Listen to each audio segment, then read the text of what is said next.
E nós estamos falando durante esse mês sobre homens que o mundo não era digno, ou não foi digno.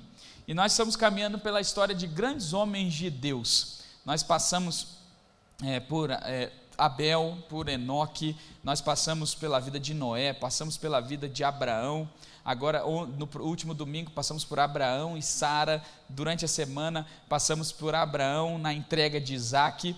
E hoje eu quero falar com você sobre 3 personagens incríveis da história bíblica. E por questões óbvias, eu faço a escala, eu escolho quem vai pregar. Na verdade, escolhi eles para mim porque foi Isaac, Jacó e José. Para quem participou da Oficina da Alma já sabe o porquê disso, né? Então, eu gostaria de compartilhar algo sobre a vida desses 3 homens, e é um pouquinho diferente daquilo que eu compartilho na Oficina da Alma, pouquinho não, muito diferente, segredo, aquilo que a gente faz na Oficina da Alma. Se você quiser participar da próxima, já procura Presbítero Antônio, Diaconisa Sônia, mas elas são histórias que me inspiram muito, e é interessante que a história desses homens, elas são variadas. Por exemplo, Isaac é um homem que você tem pouca coisa. Eu escolhi Enoque porque também Enoque tem pouquíssima coisa. A gente costuma valorizar histórias incríveis, não é? Histórias enormes, pessoas com muitos seguidores, pessoas que fazem muito sucesso, que brilham, que estouram. Mas eu tenho cada vez mais sido chamado a atenção por Deus por histórias que não têm tanto brilho, por histórias que talvez não tenham tanto nome, tanto glamour, mas que são incríveis. A história de Enoque é uma dessas. Você tem poucos versículos da história de Enoque, mas é uma história de um brilho incrível. Isaac, o que você sabe de Isaac? Quantos capítulos tem de Isaac? Se você comparar a Abraão e a Jacó, e até mesmo a José, a história de Isaac é uma história pequena, mas é uma história incrível. A história de Sara é uma coadjuvante na história de Abraão, como foi bem pregado pela diaconisa Martedi no último domingo, mas é uma história sensacional. E a vida é feita muito mais por estrelas do que por cometas, por pessoas que estão constantemente brilhando, do que por aquelas que chegam, fazem um estardalhaço e somem. Você conhece alguém que é assim? Alguém que é um cometa? A igreja é cheia de cometas. Aquele cara que fala assim: pastor, esse ano o senhor conta comigo, eu vou fazer, eu vou acontecer, nós vamos fazer, e vamos brilhar, e vamos fazer, e não sei o que lá, e quando chega, todo mundo vê ele chegando, mas da mesma velocidade que ele chega, ele vai embora. Conhece alguém assim? Quem conhece alguém assim? Conheço um monte de gente assim. Agora, o grande valor da igreja não são os cometas, são as estrelas, que toda noite estão brilhando. Você olha lá para o céu, vai lá, hoje à noite você vai encontrar as estrelas no céu. Ninguém chega quando uma estrela está brilhando. Você não vê notícia no Jornal Nacional, você viu? Essa noite a estrela estará brilhando. Quando o cometa Halley passa, um cometa a gente vê, cometa vai passar. Passou e vai embora. Mas a estrela, ninguém vê a notícia, hoje vai ter estrela no céu. Mas se você sai de casa, ela vai estar lá, noite após noite, dia após dia. Isso é uma coisa interessante para nós, para esse tempo que nós estamos vivendo. Porque a gente fica pensando assim: olha, não, eu não tenho uma oferta tão grande para dar para a construção do templo. E olha, não é a oferta grande que vai fazer diferença, são as estrelas que brilham todo mês. São as pequenas ofertas que são dadas fielmente todos os meses. Ali é a oferta da viúva, os 2 centavos, os 10 reais, os 50 reais, que é tudo que a pessoa tem. Você sabia que o que sustenta a igreja não é a oferta dos ricos, mas a fidelidade dos pobres? Sempre foi assim. E são as estrelas que fazem um grande sucesso na história bíblica. Então não se preocupe em ser um grande cometa, em chamar muita atenção, em brilhar de maneira extraordinária. Se preocupe em ser fiel, em estar todos os dias. Eu dou muito valor para pessoas que são fiéis, que estão lá todos os dias, que vêm na escola dominical, que são pontuais nos seus trabalhos, que chegam na hora nos compromissos, que participam das reuniões, que vêm nas vigílias, que participam das 24 horas de oração. Eu sei, essas aqui eu posso contar. Agora aqueles que falam que acontece, que diz que vai fazer acontecer, eu falo, você vai ver eu falando assim: não, tudo bem, vamos fazer, eu concordo, balanço a cabeça, mas eu sei, esse eu não posso contar. Eu estou há 34 anos na igreja, eu sei como é que funciona. Não é verdade? Eu nasci nesse meio, eu vi muitos cometas passarem, mas poucos Isaques, mas também vejo muitos Isaques que tem dedicado a sua vida inteira para o Senhor.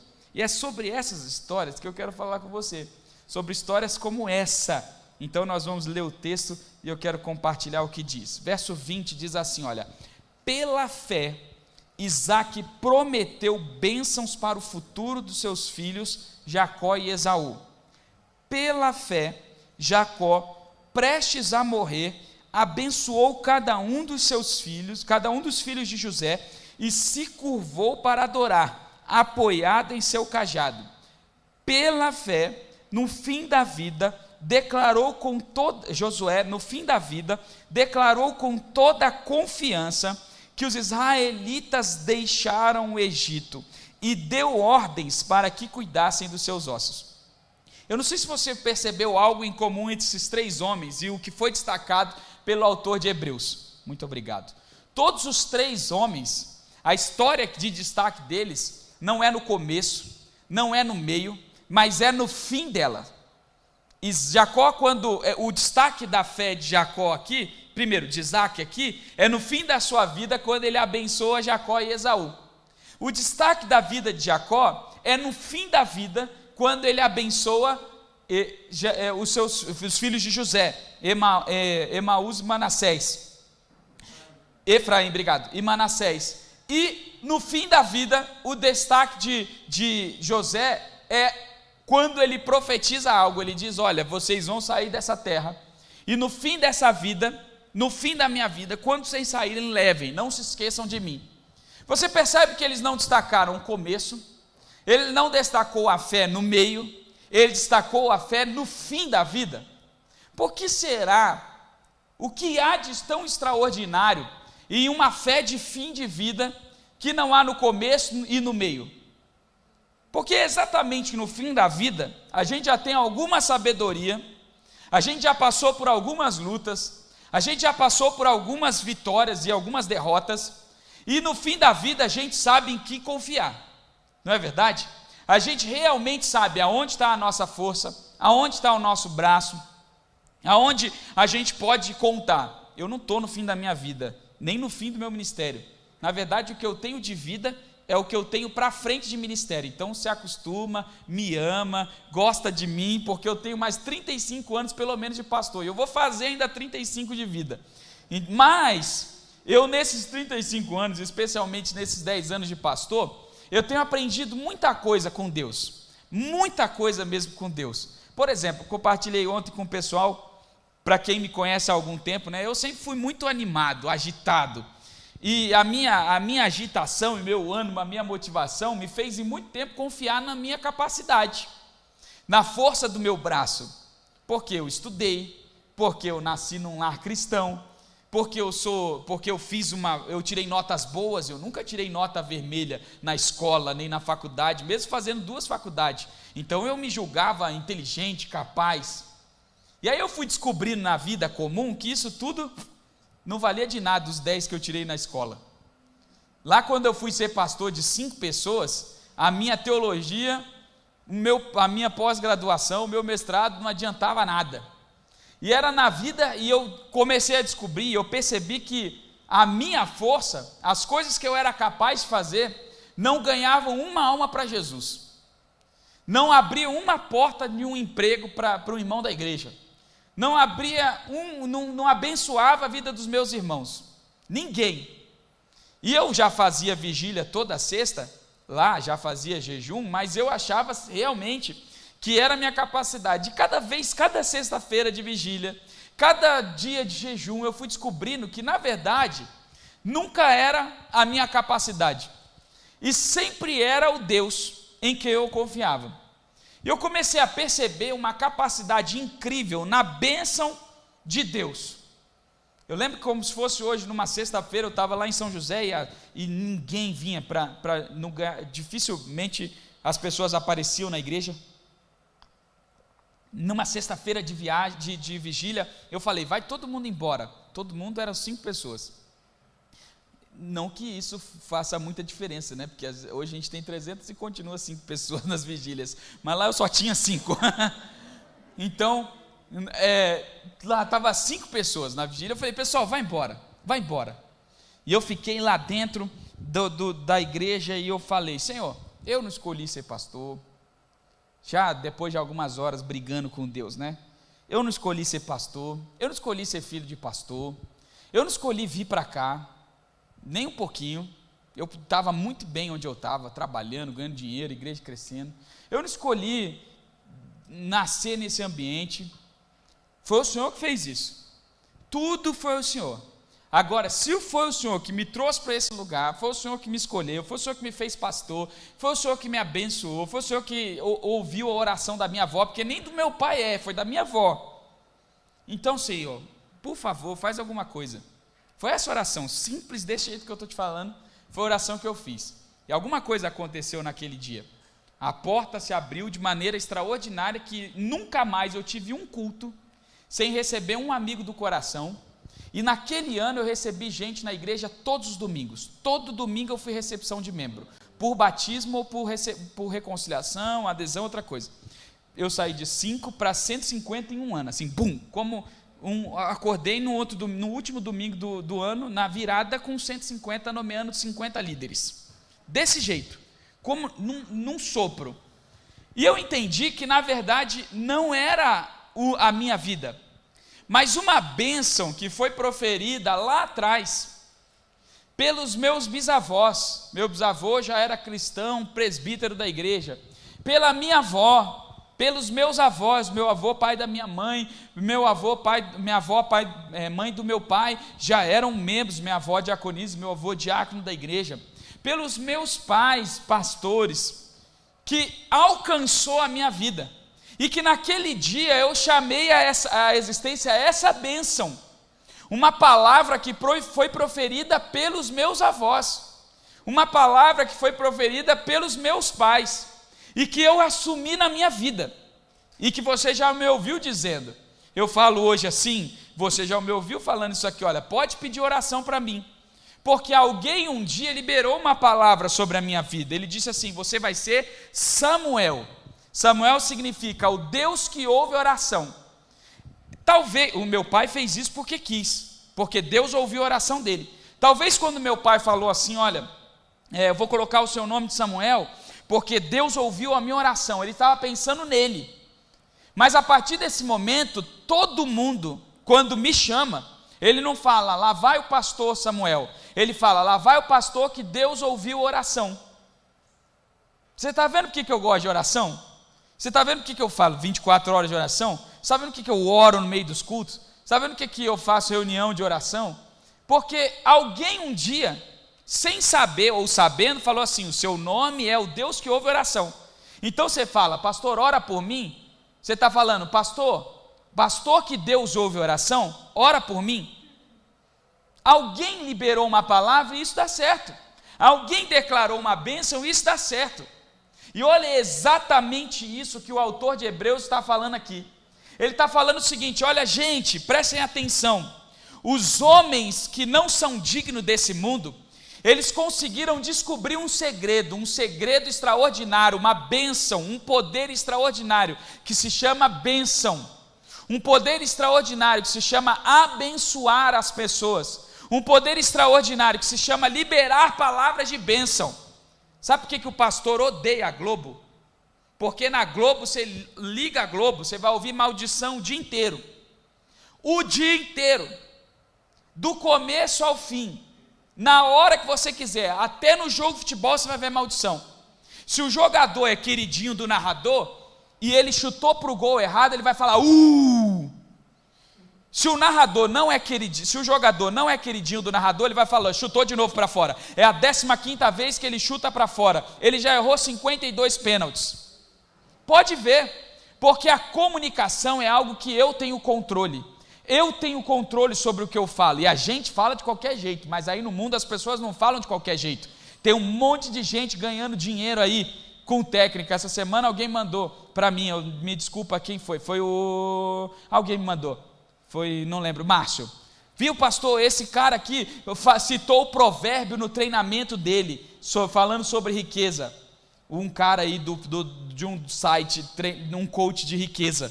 Eu falei: é óbvio. Sabe por que ele fez isso? Porque quando ele fala provérbios, todos os crentes vão comprar o curso dele. achando que vão descobrir algum segredo bíblico de um Zé Mané, que não vai na igreja, mas que descobriu um segredo na Bíblia, e quando o seu pastor fala Provérbios, ele não ouve. Mas como é um cara que tem 50 milhões de seguidores, e que faz os outros ganhar dinheiro, ele fala, aí está o segredo de sucesso, eu sabia. As pessoas usam as palavras de maneira correta, para o seu querer. Agora Deus nos deu isso como uma ferramenta de fé, uma ferramenta de que esse mundo não vai descobrir de maneira digna, ele vai descobrir de maneira indigna. Por isso que eles falam, por isso que eles visualizam, por isso que eles profetizam, mas sempre profetizam para quem? Para eles, para o seu próprio benefício, de acordo com o seu querer, de acordo com a sua vontade, de acordo com os seus próprios interesses. E até mesmo se o interesse deles é destruir o que está sendo feito, eles vão fazer. Por isso eles falam o tempo todo de marcha LGBTQZ+, YH, dividido ao quadrado. Por isso que eles falam de homossexualismo o tempo todo, do divórcio o tempo todo. Por isso que eles vão falando que a família não presta desse jeito, que não é isso. Por isso que eles falam mal do governo, das autoridades. Por isso que eles falam mal das pessoas que decidem por nós. Por isso que eles falam mal da igreja, porque eles vão falando. E se de um lado tem a bênção, de um outro lado tem a maldição. O mesmo poder que tem a bênção de trazer uma palavra de bênção, tem um poder quando eu trago a palavra de maldição. Por isso que é tão difícil a gente lá em casa, quando alguma coisa ruim acontece, a gente abençoar. Porque é da nossa natureza pecaminosa o pecado e a maldição. Caiu alguma coisa? Porcaria. Dei um chutinho na quina da cama, desgraça. O filho fez alguma coisa errada, cafajeste, cachorro, sem vergonha, safado. O marido fez uma porcaria, é um mané, um safado, eu queria falar as palavras, mas eu não posso falar publicamente aqui. Não é verdade? Olha quantas coisas que a gente vai trazendo. E esses homens, no fim da vida deles, no momento da morte, no momento de maior dor, eles fazem o que? Eles abençoam. Eles declaram uma palavra de bênção. No momento mais difícil da vida deles, eles profetizam algo, porque existe um poder extraordinário na bênção. E é sobre esse poder da bênção que eu quero falar com você. Olha o texto no verso 20. Pela fé, Isaque prometeu bênçãos para o futuro de seus filhos, Jacó e Esaú. Eu não sei se você se lembra da história do que está acontecendo aqui, mas eu acho incrível o que o autor de Hebreus faz, que é colocar Esaú na história ao lado de Jacó, e na ordem que agora está abençoado da primogenitura, primeiro Jacó e depois Esaú. O que eu acho incrível é colocar os dois juntos, é colocar os dois dentro do mesmo balaio de abençoados, porque de fato os dois foram abençoados, Jacó e Esaú. Você lembra da história? Lembra bem, Jacó enganou seu irmão, comprou a bênção dele por um prato de lentilha, foi lá, se vestiu e foi abençoado pelo seu pai Isaque, como se fosse o próprio Esaú. E eu quero te lembrar o que está escrito no texto de Gênesis, que é esse aqui, olha, Gênesis 28, 3 e 4, que o Deus Todo-Poderoso, El Shaddai, o abençoe e lhe dê muitos filhos, e que eles multipliquem e venham a ser muitas nações. Olha isso, que Deus dê a você e a seus descendentes as bênçãos que ele prometeu a Abraão, que você venha a possuir esta terra na qual vive agora como estrangeiro, pois Deus entregou essa terra a Abraão. Olha que coisa incrível que o Isaque está fazendo. Olha que coisa extraordinária que Isaque consegue perceber, que às vezes a gente não percebe. Sabe qual é o risco que a gente corre ouvindo no mundo indigno hoje? É de achar que a nossa vida acaba em nós. Então você, pai, mãe, filho, marido, precisa trabalhar que nem um condenado, porque você precisa ter sucesso. O sucesso da sua vida é o que você vai conquistar. Então você precisa urgentemente acordar mais cedo, fazer 1 milhão de cursos, ler todos os livros possíveis de educação financeira para você prosperar. Prospere, trabalhe, suba de cargo, entre em todos os níveis possíveis, ganhe 1 milhão de seguidores, o máximo que você puder. Conquiste, compre o melhor carro que você possa, tenha uma casa enorme, tire foto, poste no Instagram e diga para todo mundo: eu tenho sucesso. Não é isso? Estou falando alguma besteira? E sabe qual é o problema nosso, irmãos? É que a gente acha que a gente é desse mundo. E quando a gente acha que vive nesse mundo, a gente começa a correr atrás das coisas desse mundo e gastar a nossa vida inteira egoísta, de maneira pessoal, atrás dos nossos sonhos e projetos, como se isso fosse tudo que a vida pudesse nos dar. Só que lá no fim da vida, né, pastor Aurélio, a gente começa a descobrir, já com os cabelos brancos, que a gente correu, e que tudo aquilo que a gente deveria correr não valeu nada. E o que mais importa, o que mais vale, são as pessoas que estão do nosso lado. E olha que coisa incrível, Isaac é o prometido, Isaac é o herdeiro da promessa, Isaac é o recipiente de todas as bênçãos do Senhor. Lembra lá em Gênesis 12, quando Deus tem um encontro com Abraão, ele fala assim: em ti farei todas as nações benditas, os seus descendentes se multiplicarão. Quantos descendentes Abraão teve? 2. Um é Isaac. Isaac é o filho da promessa. Então todo o potencial de bênção, toda a riqueza, toda a graça, todo o poder, toda a unção, todo o evangelho, você e eu estávamos dentro dessa pessoa chamada Isaac. Você já pensou nisso? O que Isaac devia ter feito com isso então? Pegado e falado: eu sou o cara, eu conquistei, eu recebi, eu tenho, eu sou a promessa, porque ele era. Mas não, Isaac ele não aguarda, ele não guarda, mesmo sendo recipiente da promessa, ele não retém isso para si, ele fala assim: não, olha só, não sou eu, é você, Jacó, é você, Israel, é você, Esaú, você, o Senhor, o Deus Todo-Poderoso, lhe abençoará e lhe dará muitos filhos. Eu sou um, eu tive 2, mas você terá muitos filhos, e não só muitos filhos, mas você e a sua descendência receberão as bênçãos que foram prometidas ao meu pai Abraão. Não sou eu o recipiente da bênção, eu não sou o único que serei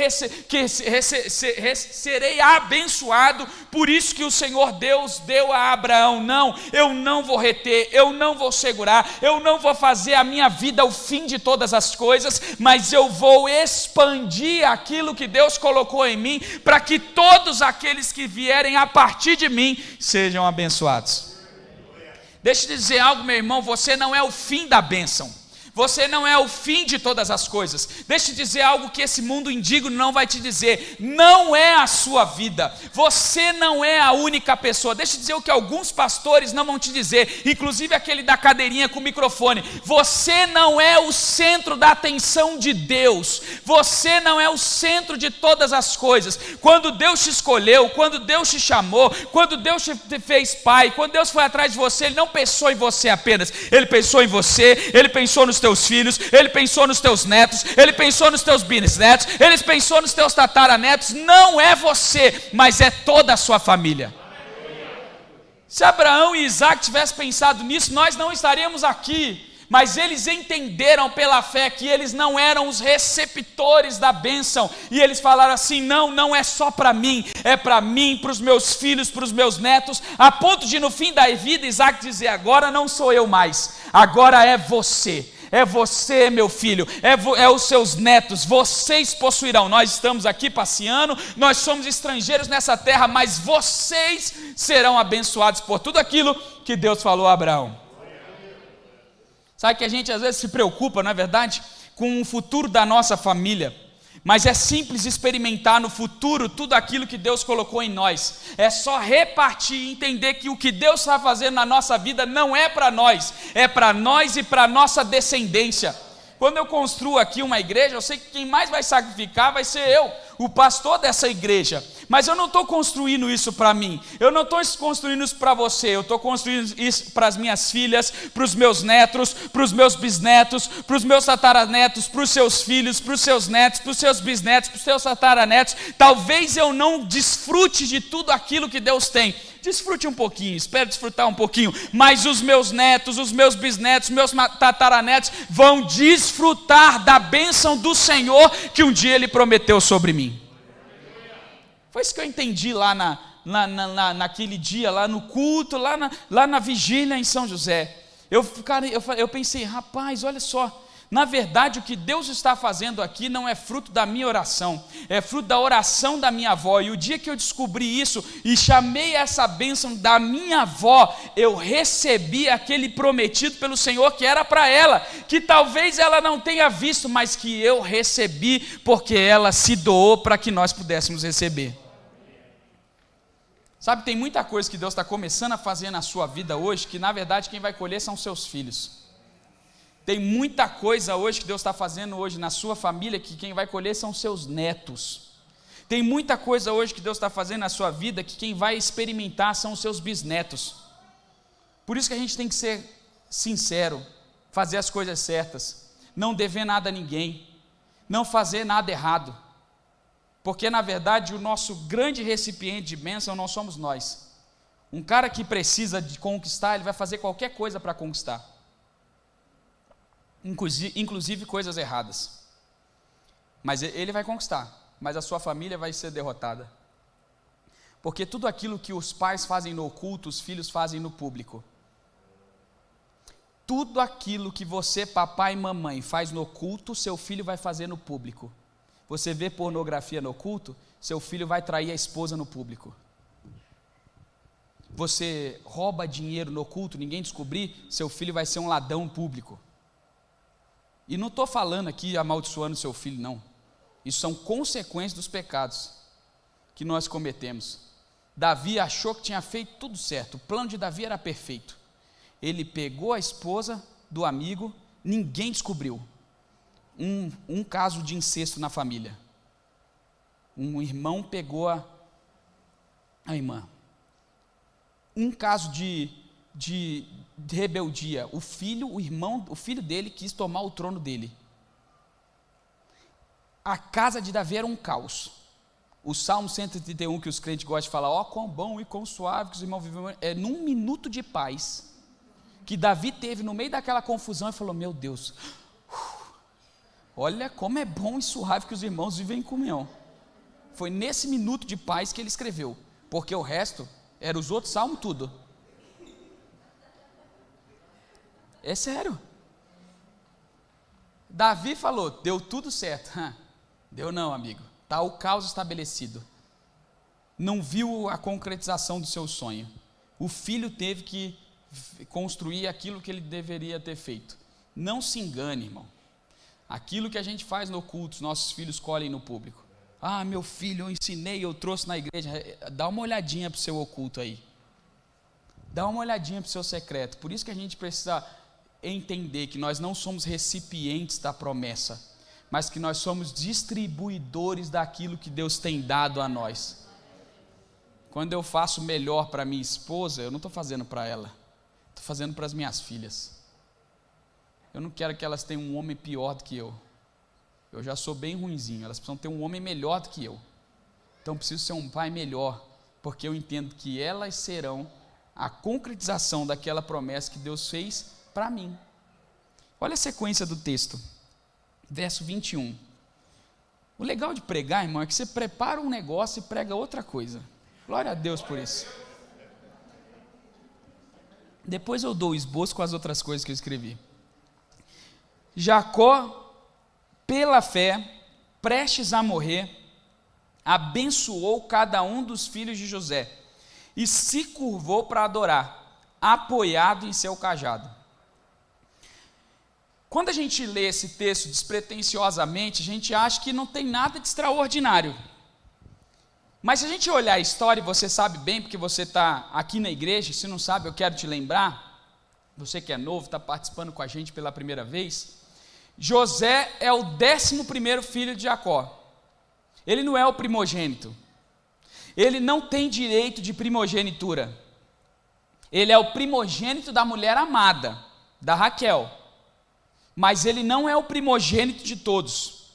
Mas Jacó, no dia da sua morte, ele escolhe abençoar José, e ele fala o seguinte: olha o que Jacó instalou no reino, em toda a vida, e que eu já até compartilhei com vocês. Ele instalou o que nós chamamos, ou ele iniciou o que nós chamamos de porção dobrada.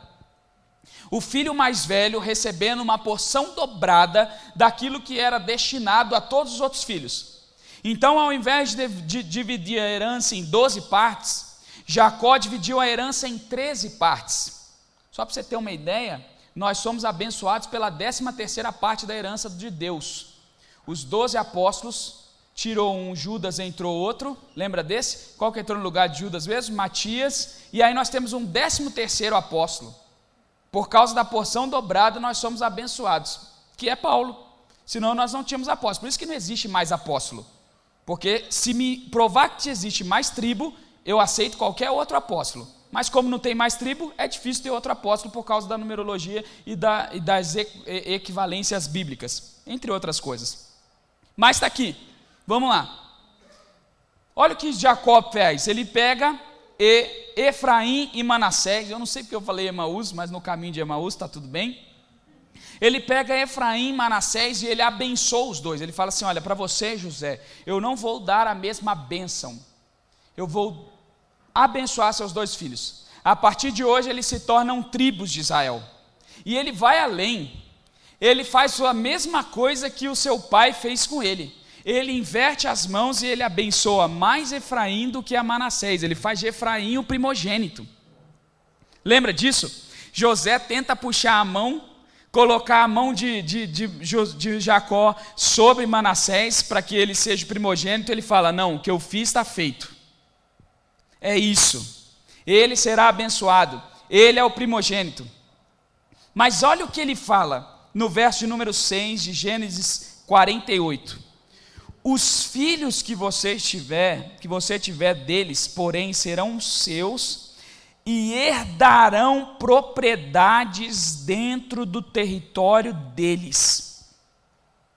Olha só, essa tribo, ela se torna tão grande, eles se tornam tão férteis. Olha o verso 4: eu tornarei fértil e multiplicarei seus descendentes, farei de você muitas nações e darei a terra de Canaã aos seus descendentes como propriedade permanente.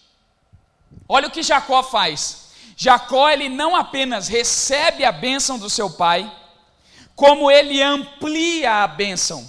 Ele fala o seguinte: aquilo que eu recebi, eu não vou deixar para um apenas, eu vou multiplicar para 2, Efraim e Manassés. E não só isso, eles multiplicarão para outros. Você terá outros e outros e outros, e todos eles herdarão a terra.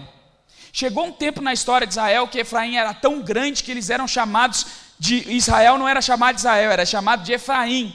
Do tamanho de Efraim, da grandeza de Efraim, do tamanho das suas propriedades. E nesse último momento de Jacó na terra, ele de novo não assume para si uma bênção. E ele fala o seguinte: olha, vocês, agora não é você, agora é vocês herdarão, vocês terão, vocês multiplicarão. E eu te pergunto, que é a pergunta que a gente precisa fazer: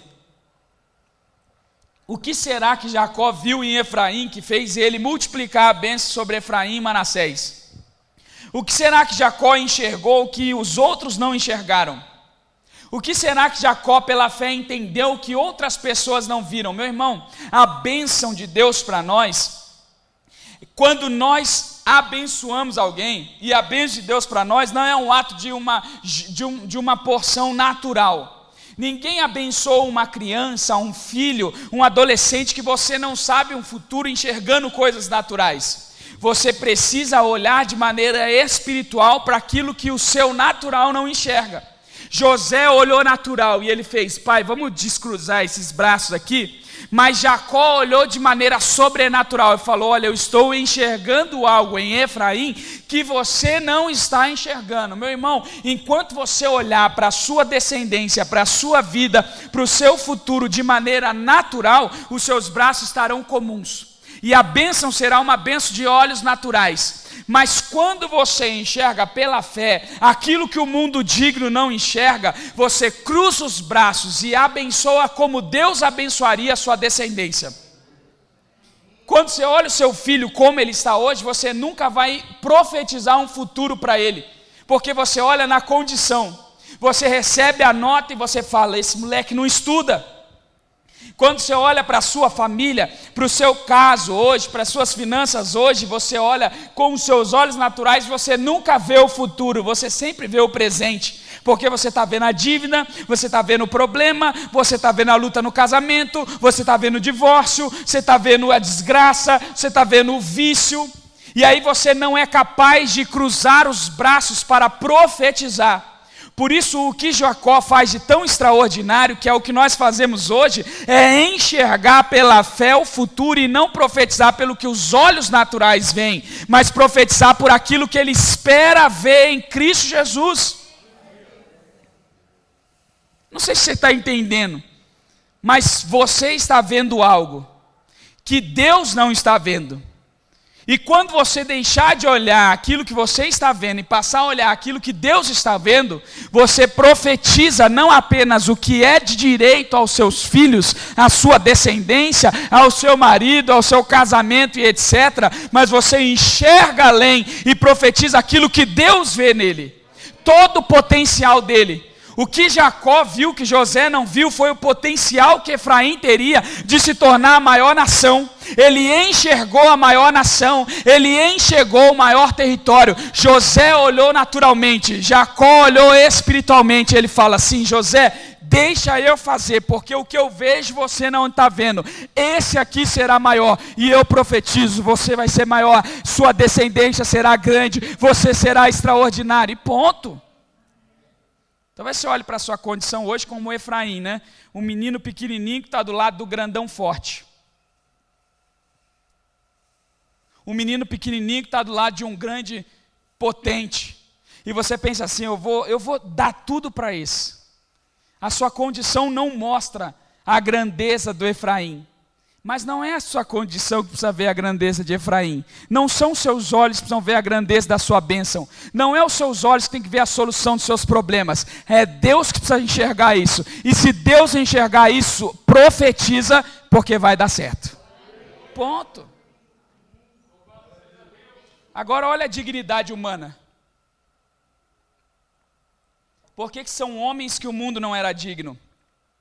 Porque na dignidade humana, sempre o mais capaz, a gente vai dar mais. Não é isso? Lá no trabalho, quem vai ser promovido?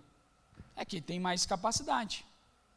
No mundo, quem vai se tornar alguém importante? É quem tem mais capacidade. Na sua família, quem é o filho, o neto preferido? É o que não faz nada errado. É o que obedece. É o que faz as coisas certas, tem que fazer tudo isso mesmo. Mas no reino, em Deus, as mãos se cruzam.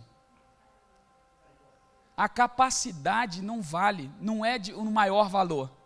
No reino, o que tem de maior valor chama-se fé.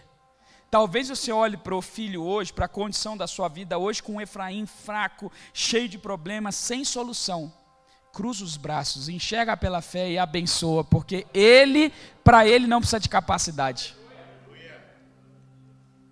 Para ele não precisa ser capaz. Para ele não precisa ser forte. Para ele não precisa ter teologia. Para ele não precisa ter grandes dons. Para ele não precisa ser alguém especial. Para ele precisa ser abençoado. Então abençoa. Lá em casa eu sou um dos mais novos. Eu nunca morei perto da minha avó. Nem sei o que é morar perto de vó. Não sei. Nunca morei perto de vó. Eu só ganhei um presente em toda a minha vida da minha avó. Um conjuntinho, quando eu tinha uns 7, 8 anos, de regata e bermuda do Charlotte Hornets, time de basquete. que eu nem torço por Charlotte, torço por Boston Celtics. Mas tudo bem, ganhei. Não é? O único presente. Os meus outros primos todos tiveram oportunidades incríveis. Moraram ali de baixo, outros moraram com ela, outros viveram com ela. Toda vez que eu chegava, uma vez por ano, quando eu chegava nas férias, eu chegava para ela e eu só falava assim: bênção, vó, Deus te abençoe. Eu não tenho praticamente nada de herança da minha avó. Herança sim, que ela me deixou de legado, uma história incrível que a gente viveu junto. Um momento especial que a gente falou: nossa, que momento especial, minha avó e eu. A não ser uma história de um dia já jovem que ela acordou na madrugada, estava eu e Moisés somos os mais próximos, dentre os primos assim de idade, eu e Moisés sempre fomos muito próximos, e aí eu e Moisés estávamos no quarto, a gente tinha chegado de passear na cidade, ela esperando a gente acordado, foi lá no quarto, onde a gente ia dormir, sentou na cama, meio dormindo, meio acordado, e aí eu perguntei: vó, quem é dos seus filhos que parece mais com o vô Silvio? Ela falou: com certeza o Simvaldo parece mais com o vovô. E contou a história de quando eles se conheceram. Tudo que eu acho que foi a maior conversa que eu tive na minha vida com a minha avó. Mas todo dia, do 0 até o dia que ela morreu, há uns anos atrás, 2 anos atrás, que eu encontrava com ela, eu falava: benção, vó. E ela me abençoava. E ela falava assim: você vai ser grande. Você vai ser grande. Você vai ser abençoado. Você vai ser um grande homem de Deus. Como estão as igrejas? Não. Ela não reteve. Ela não me conhece. Eu sou o Efraim da minha casa, o filho do mais novo. Mas ela enxergou algo e abençoou todas as vezes que eu tive com ela, que hoje eu colho. Você vai ser grande. Deus vai te abençoar. Você é um grande pastor. Ponto. Você não enxerga, mas Deus enxerga. Você não vê, mas Deus vê. E você não pode abençoar como você vê. Você precisa abençoar como Deus vê. O Derek foi mordido por um cachorro.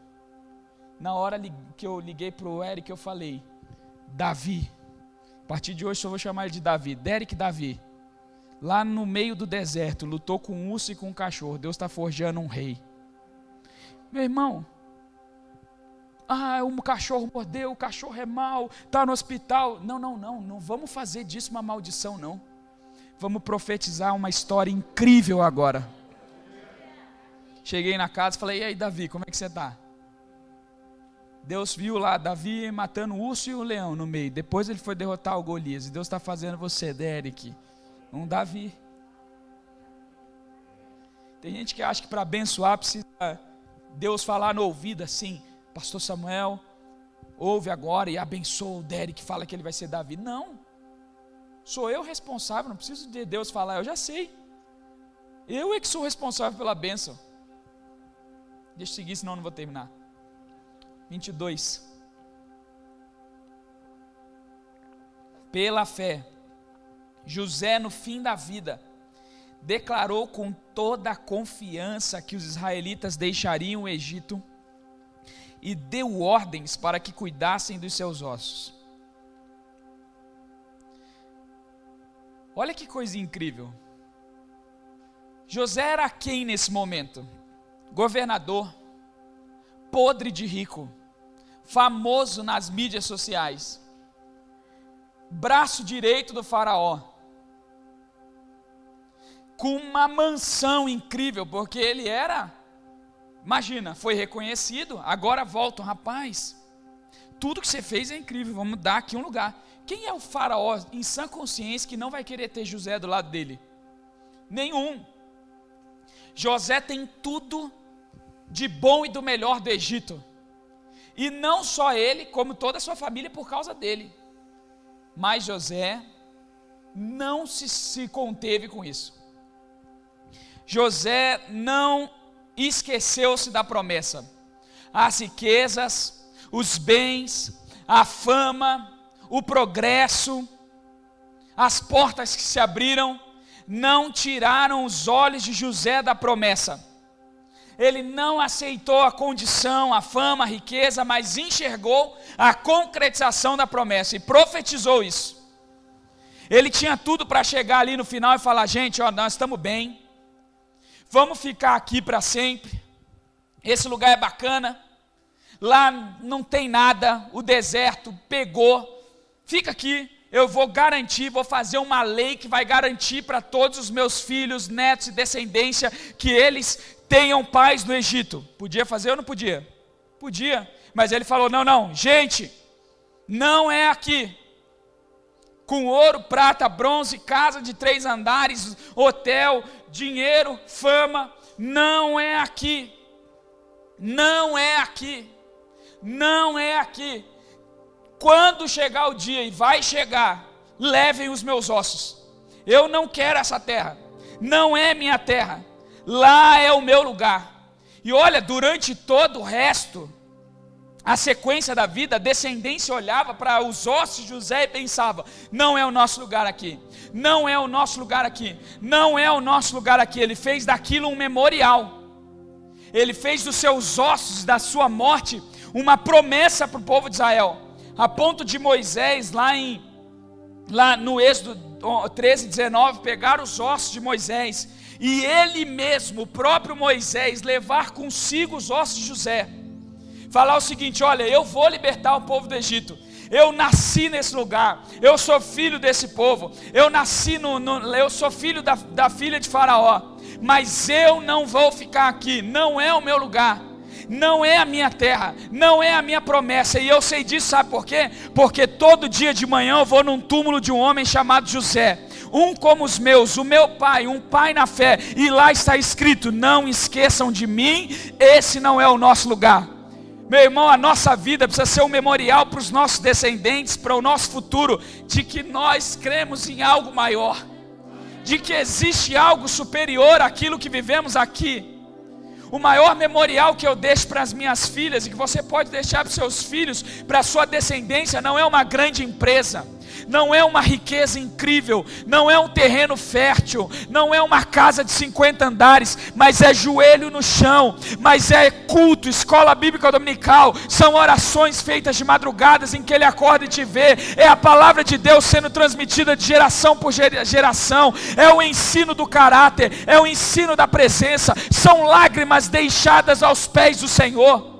Sabe qual é o nosso problema? É que a gente tem trabalhado tanto para deixar um futuro brilhante para os nossos filhos, se esquecendo que o maior futuro que você pode deixar para eles não é dinheiro, não é escola, não é faculdade, não é MBA, não é pós-graduação, mas são lágrimas derramadas no altar do Senhor. Essas não voltam, essas passam gerações, 100, 200, 300, 400, 500 anos, mas quando eles vão lá aos ossos de José, eles verão assim: aqui está as lágrimas dos meus pais, que profetizaram que esse não é o meu lugar.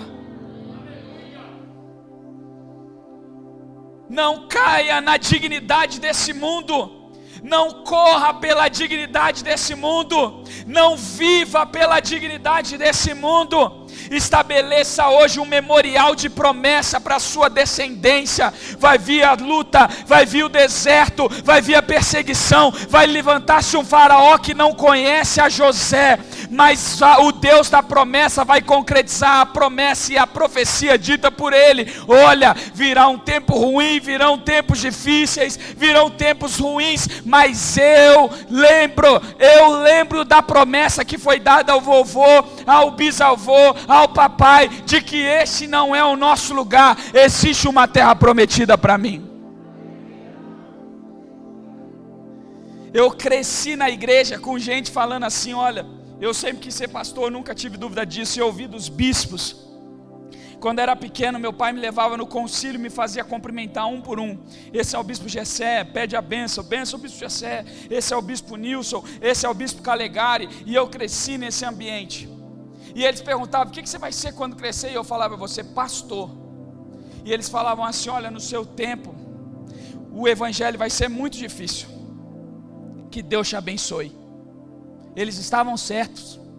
Eu estou pregando no tempo mais difícil, mas eu fui abençoado por eles. Eu ouvi: virão dias difíceis, virá Egito, levantará-se-á um governo pior que vai perseguir cristãos, mas Deus te abençoe. Eu estou sobre uma palavra, eu estou sobre uma bênção, eu estou sobre uma promessa de bênção, que homens que estavam no seu leito de morte, no fim da sua vida, no fim da sua caminhada, que oraram para mim e falaram assim: olha, não deixem esses ossos aqui, continuem olhando para a terra prometida.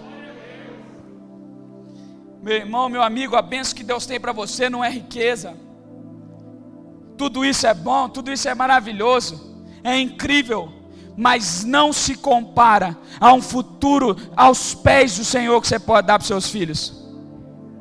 Pastor, é tão difícil acordar domingo de manhã, eu estou tão cansado. Está cansado porque acordou cedo, que nem um maluco aí para ir trabalhar. O que é mais importante, a riqueza ou a escola? 40 minutos na semana para os seus filhos ouvirem de Deus, e você dá 50 horas da sua semana, 40 horas da sua semana para mamon. Aí você acorda ele cedo para ir para a escola e fala: filho, você precisa estudar, presta atenção no professor, você precisa passar na USP. E aí domingo: não vamos acordar hoje cedo, não, a gente precisa descansar. Olha a promessa que você está dizendo para ele: é mais importante a USP do que a escola, é mais importante trabalhar do que a Bíblia. E depois no futuro: pastor, mas aqui não sei o que. Não, meu irmão.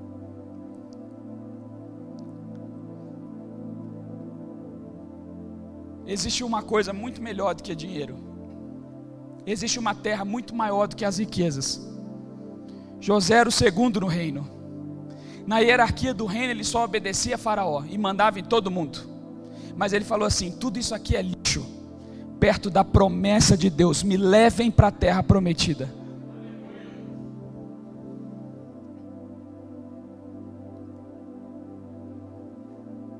Eu te pergunto, onde esses homens obtiveram tão extraordinária grandeza de entendimento?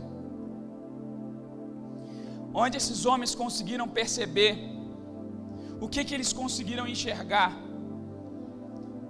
para olhar adiante, num mundo indigno, desprezar a dignidade do mundo e entender a dignidade do céu?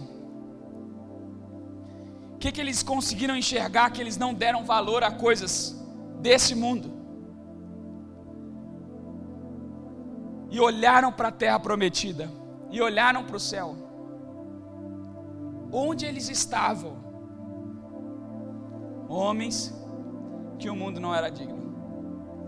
Enoque andou com Deus e já não era, Deus tomou para si. Abel pagou com a morte a maior oferta da vida. Noé enxergou chuva num lugar que nunca tinha caído água do céu. Abraão andou para uma terra que nunca viu e chegou na terra e falou: não é esse lugar que o Senhor me mostrou. Deu o único filho que era o recipiente da promessa e ensinou para ele que ele não era tudo, porque Isaac só entendeu isso porque Abraão primeiro sacrificou. Isaac podia guardar para si, mas falou: não, sejam abençoados. Jacó podia achar suficiente, mas falou: não, vamos multiplicar. José podia se contentar com as bênçãos, mas falou: não, existe algo mais. Existe um lugar. E depois, o pastor Will vem hoje à noite com Moisés. Depois vem Raabe, Josué e tantos outros homens de Deus que enxergaram algo que nós estamos sendo convidados nesse tempo para enxergar. E abençoar. Vamos abençoar? Escolha abençoar. Existe um poder extraordinário quando a gente abençoa. Eu tenho todo dia vontade de esmagar minhas filhas. No mau sentido, não no bom sentido. Todo dia. Vamos tirar o RG sexta-feira, Eli chorou. Minha vontade era jogar ela de cima do poupa-tempo. Só não fiz isso porque eu sabia, esse governo é canhoto, eles vão me prender se eu bater nela aqui. Porque esses canhotos não falam que a gente não pode corrigir as crianças. Por isso que tem que se levantar um governo de direita para falar assim: família, pode corrigir, porque a Bíblia diz. Alguém fala, não pode bater. Meu irmão, não retém a vara da disciplina enquanto é jovem. É melhor pecar pelo excesso do que pela omissão. Você passou do limite? Me perdoa, filho, passei do limite. Mas quando você omite, você não tem como pedir perdão pelo que você não fez.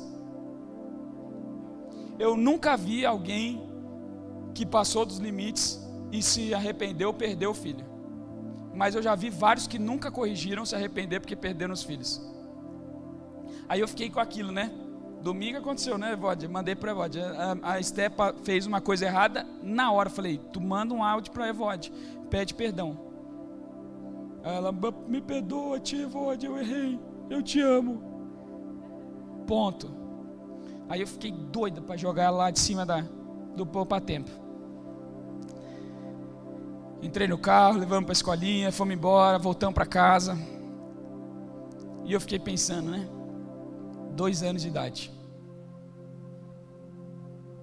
Já está assim, tem que logo ter uma experiência com Deus. Vamos orar aqui. Senhor, livra de ser um enganador, um Jacó, um brigão. Abençoa, Senhor, faz dela um doce, uma princesa. Vontade era de falar um monte de asneira para ela, mas ela não ia entender nada. Então fala as coisas boas. Deus te abençoe, filho. Você vai ser uma princesa. Você vai ser obediente. Vai dar tudo certo. O dia inteiro para eu dar uma acalmada aqui, ó, no homem interior, para não falar besteira e abençoar. Abençoa. Reclamar não vai adiantar de nada. Reclamar do seu marido vai resolver? Vai resolver, irmã Cleonice? O pastor João melhorou depois que a senhora reclamou? Não. Abençoa. Reclamar não vai adiantar. Xingar não vai adiantar. Falar besteira não vai adiantar. Abençoa. Abençoa. Existe um poder extraordinário na bênção. Vamos fazer isso, fica de pé.